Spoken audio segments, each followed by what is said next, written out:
Bonjour à tous. Que se trame-t-il autour de l'investiture de Donald Trump qui aura lieu le 20 janvier, où il va arriver au pouvoir avec toute son équipe?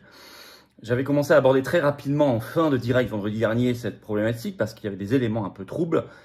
Est-ce qu'ils sont en train, du côté de l'État profond, de préparer un coup? Quelque chose qui pourrait même être très dangereux pour Trump, très problématique. Il y a des éléments nouveaux qui se sont ajoutés, je vais vous expliquer. Il y a la création d'une ambiance et d'un contexte. C'est ça qui m'a mis d'ailleurs au départ la puce à l'oreille. Et puis Trump en parle lui-même maintenant. On a des éléments qui s'accumulent. Alors, s'il en parle, ça veut dire qu'il se prépare et ça veut dire qu'il prend les précautions. Et à la limite, tant mieux. Mais c'est vrai que lui-même et toute son équipe, on le voit ces dernières heures, ces derniers jours, bousculent des intérêts acquis gigantesques. On va en parler également. Et ce qui pourrait laisser penser qu'il peut se passer quelque chose le 20 janvier. 20 janvier parce qu'il y a beaucoup de monde, parce que c'est massif, parce que c'est public, parce que c'est collectif. Et donc ça rend peut-être plus facile certaines choses.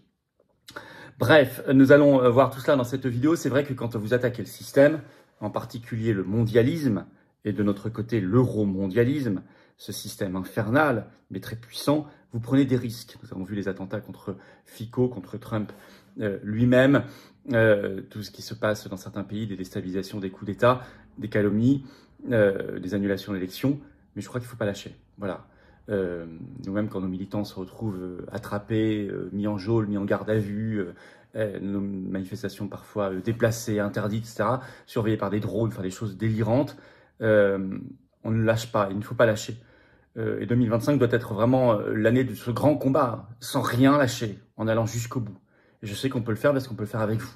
Voilà. Alors merci de partager cette vidéo. Pour ça, vous abonner à cette chaîne YouTube par un petit clic gratuit sur s'abonner. Vraiment pensez à vous abonner ou réabonner si vous avez été par mégarde désabonné, vérifiez.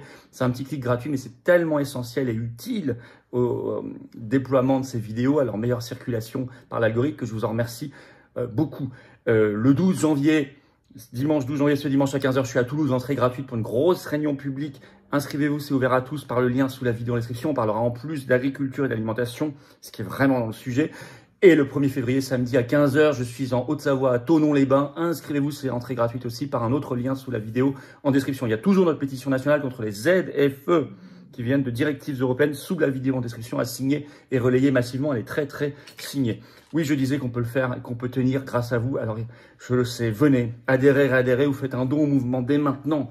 Aidez le plus grand mouvement anti-oligarchique de résistance souverainiste de France qui s'appelle les Patriotes, et de loin le plus grand, en le rejoignant maintenant dans cette dynamique extraordinaire.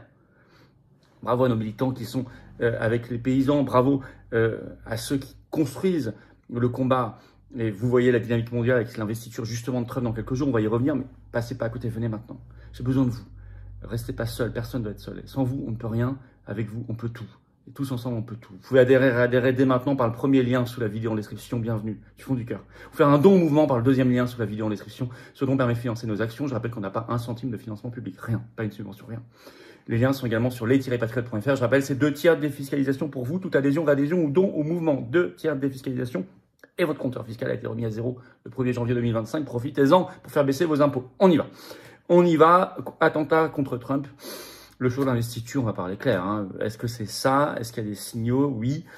Alors, de quoi on parle? Quels sont les intérêts gigantesques qui sont mis en cause? Les signaux. Alors, il y a eu cette bizarrerie autour des 2 attentats récents aux États-Unis. En tout cas, les 2 événements, il y en a un, c'est très certainement un attentat dramatique d'ailleurs, et l'autre plus mystérieux, mais on va en parler, avec des points communs. Mais c'est ça que j'avais commencé à aborder vendredi, mais rapidement, on va rentrer plus dans le détail. Ça crée une ambiance. Et le fait que ça crée une ambiance, ça rendrait moins surprenant, moins étonnant qu'il se passe aussi quelque chose le 20 janvier, puisqu'on vient d'avoir des choses. Et c'est ça qui peut laisser penser qu'il y a une préparation. Les Échos, d'ailleurs, regardez le titre. Les Échos, le 2 janvier, le titre. L'Amérique débute 2025 dans la violence et la terreur. Donc si il y a de nouveau des actes de violence ou de terreur le 20 janvier, bon écoutez, c'est normal puisque ça s'est déjà produit. C'est ce qu'il nous sera dit. Le lien d'ailleurs est immédiatement et subtilement fait avec le 20 janvier. Je vais vous lire un extrait, écoutez bien. Aux États-Unis, 2025 a débuté dans la violence, après une année 2024 lourde de menaces. Mercredi, vers 3 h du matin, un Texan volant d'un pick-up Ford a foncé dans la foule des réveillonneurs sur l'artère la plus touristique de la Nouvelle-Orléans, Bourbon Street. Cet attentat a tué 14 personnes, on a blessé 35 autres. Le conducteur a été abattu par la police. Quelques heures plus tard, à l'autre bout du pays, à Las Vegas, un Cybertruck, donc Tesla, est venu se garer devant l'entrée d'un hôtel Trump et a explosé. Seul le chauffeur est mort. À la veille de l'entrée en fonction du nouveau Congrès, à quelques jours de l'intronisation du président Trump le 20 janvier, l'Amérique est frappée de stupeur. Est-ce le début d'une vague de terrorisme? Le début d'une vague de terrorisme. Je trouve que cet article dit déjà à peu près tout. Vous voyez comment les briques du narratif sont posées. Alors le premier cas d'ailleurs, l'attentat dramatique à la Nouvelle-Orléans, 14 morts aujourd'hui. Le meurtrier s'appelle donc Shamsud-Din Jabbar. C'est un citoyen américain de 42 ans né au Texas, vétéran d'Afghanistan qui a laissé alors on nous dit, l'enquête nous dit, il a laissé un drapeau de l'État islamique dans son véhicule, bon, et des explosifs. Le deuxième à Las Vegas, donc c'est le shérif de la police de Las Vegas, Kevin McShill, fait le lien aussi avec Donald Trump. Je vais vous citer un extrait toujours dans les Échos. Comme l'a constaté le shérif de la police de Las Vegas, Kevin McMail, c'est un camion Tesla, société d'Elon Musk, et nous savons qu'Elon Musk travaille avec le président élu Trump, et c'est la tour Trump, donc il y a à l'évidence des choses ici qui doivent nous préoccuper, a-t-il déclaré. Alors, ils ont des points communs, les deux assaillants. Alors, le deuxième, Las Vegas, se serait suicidé avant que la voiture explose. Enfin, tout ça reste assez mystérieux. Il y a des enquêtes. Alors, les deux véhicules ont été loués dans la même, grâce à la même application qui s'appelle Turo. Voilà, à des particuliers. Voilà, les deux ont été vétérans d'Afghanistan au même moment, 2009-2010. Les deux étaient d'anciens ou actuels militaires américains. Et ils se sont entraînés sur la même base militaire aux États-Unis. Donc, il y a 4 points communs. Bon, ça peut être des coïncidences. Les deux ont agi seuls selon le FBI, selon ce qu'il a rapporté de son enquête aujourd'hui. Je ne sais pas ce qu'il y a derrière tout ça. Je ne peux pas vous dire. Vous savez, je ne vous dis que des choses sûres ici et sourcées. Donc, je ne vais pas faire des élucubrations. Je n'ai pas plus d'informations que cela. Quoi qu'il en soit, ce qu'on peut dire de manière certaine, c'est ce que résume l'article des Échos, je viens de vous lire. Ça crée une ambiance, un début d'une vague. Va-t-elle se prolonger le 20 janvier? Il y a des menaces par Biden lui-même, qui vient de donner à plusieurs médias une interview le 5 janvier, sûrement la dernière de son mandat. Et il requalifie, je cite, Donald Trump de véritable menace pour la démocratie. Terme qui avait été employé juste avant le premier attentat contre Trump, le 13 juillet, avec la balle qui était passée dans l'oreille. Trump lui-même évoque une insécurité avant qu'il ne soit trop tard, je cite. Les Échos en parlent le 2 janvier. Voilà ce qu'il écrit sur son réseau Truth Social. Je vais vous lire. Je lis les Échos. Ils sont également pris aux organes régaliens qu'il veut soumettre lorsqu'il accédera au pouvoir. Le département de la justice, le FBI, l'État et les procureurs locaux démocrates n'ont pas fait leur travail. Ils sont incompétents et corrompus, ayant passé leur vie éveillés à attaquer leurs opposants politiques. Moi, poursuit-il, appelant à impliquer la CIA avant qu'il ne soit trop tard. Et la sénatrice trumpiste Marsha Blackburn, a révélé, toujours autre bizarrerie sur ce qui vient de se passer, que les journalistes étaient arrivés avant même le FBI au domicile du tueur de la Nouvelle-Orléans. C'est Fox News qui en parle dans un article le 2 janvier, je cite. La sénatrice Blackburn a également contesté le fait que le FBI s'est signalé au domicile du suspect du Texas avant que les médias n'arrivent. C'est le faux. Elle dit, le FBI ne s'est pas présenté à l'adresse du suspect avant 13 heures. Nous étions sur les lieux avant. Personne n'est sorti de la maison ou n'a répondu à la porte, a posté mercredi la journaliste du New York Post, Jenny Tier, sur X. Blackburn a répondu aux journalistes du Post, affirmant que le FBI avait échoué dans sa mission de principal organisme d'application de la loi du pays. Le fait qu'un journaliste ait de meilleures informations que le FBI nous dit tout sur ce que nous devons savoir. Le FBI échoue dans sa mission principale, a écrit sur X Blackburn.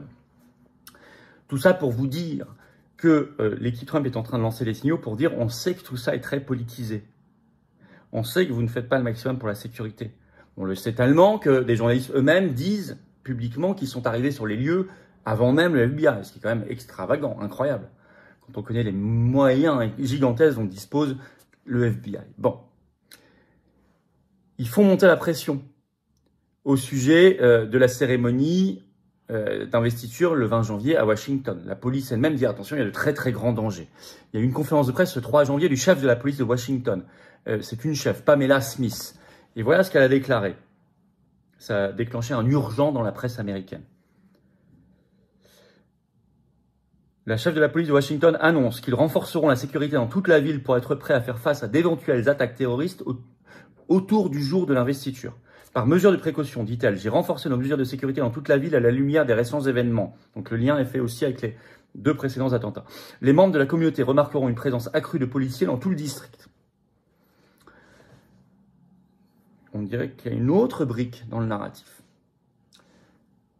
Pourquoi l'équipe Trump bouscule des intérêts oligarchiques gigantesques? Regardez, on en parlait récemment dans une vidéo, le combat d'Elon Musk, qui se fait extrêmement attaquer, plus attaqué que jamais, qui bouscule les réseaux pédocriminels, l'Union européenne, les censeurs. Et donc, évidemment, vous imaginez qu'il y a des forces quand même en face. Quelle que soit la puissance d'Elon Musk, il y a des forces considérables en face aussi. Robert Kennedy Jr., n'en parlons pas. Il s'attaque au réseau de l'alimentation industrielle et à Big Pharma, bien sûr. Sur la paix, Trump veut faire la paix en Ukraine, n'est pas le meilleur ami de l'OTAN. Là aussi, vous avez des intérêts considérables. On parlait des réseaux, les affaires Epstein, Didi. Musk avait révélé dans une interview récente avec Tucker Carlson sur X l'implication de Bill Gates.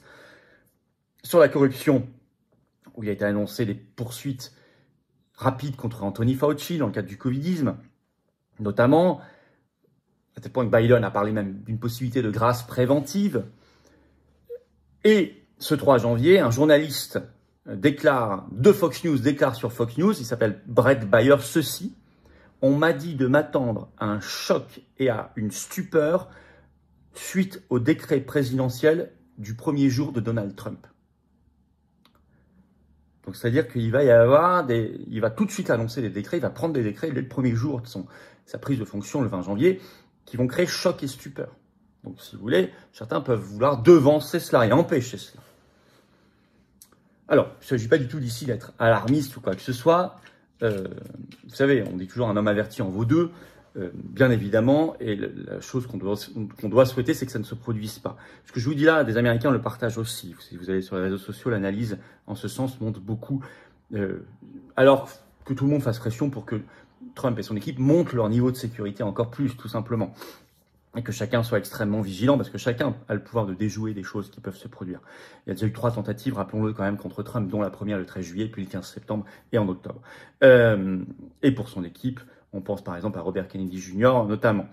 Ce qui est certain, c'est que de toute façon, aujourd'hui, on est dans une ère maintenant où les choses sont claires. C'est un combat de nature politique, humaine, presque spirituelle, très très puissant, politique avec un P majuscule. Et vous êtes face à des forces qui sont vraiment infernales.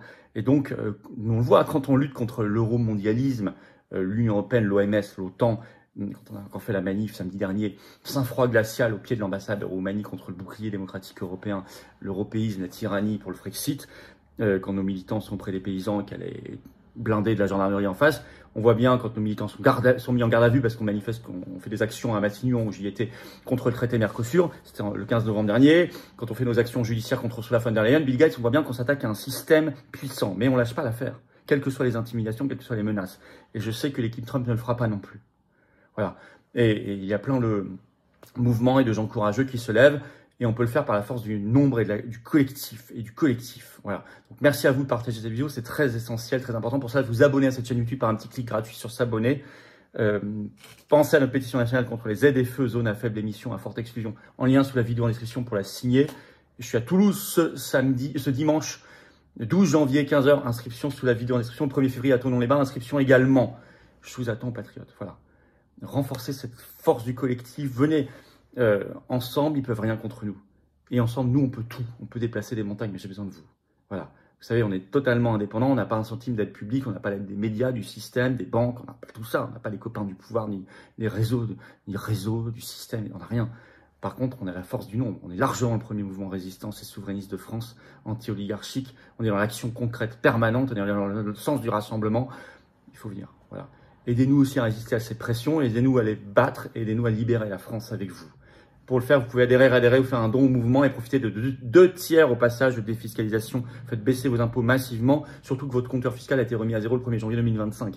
Adhérez pour le faire, c'est le premier lien sous la vidéo en description. Ce lien est également en commentaire épinglé, une petite fiche sur l'écran maintenant et dans quelques secondes un lien sur l'écran. Bienvenue. Faire un don au mouvement et nous permettre de faire ces actions. Si on ne les fait pas, nous, personne ne les fera à notre place. Si vous n'êtes pas là, on ne peut pas les faire. Le don au mouvement, c'est le deuxième lien sous la vidéo en description. Les liens sont également bien sûr sur notre site tout le temps, les-patriotes.fr, 2 tiers de défiscalisation. Bravo aux donateurs, aux réadhérents, bienvenue aux nouveaux adhérents patriotes. Vive la France!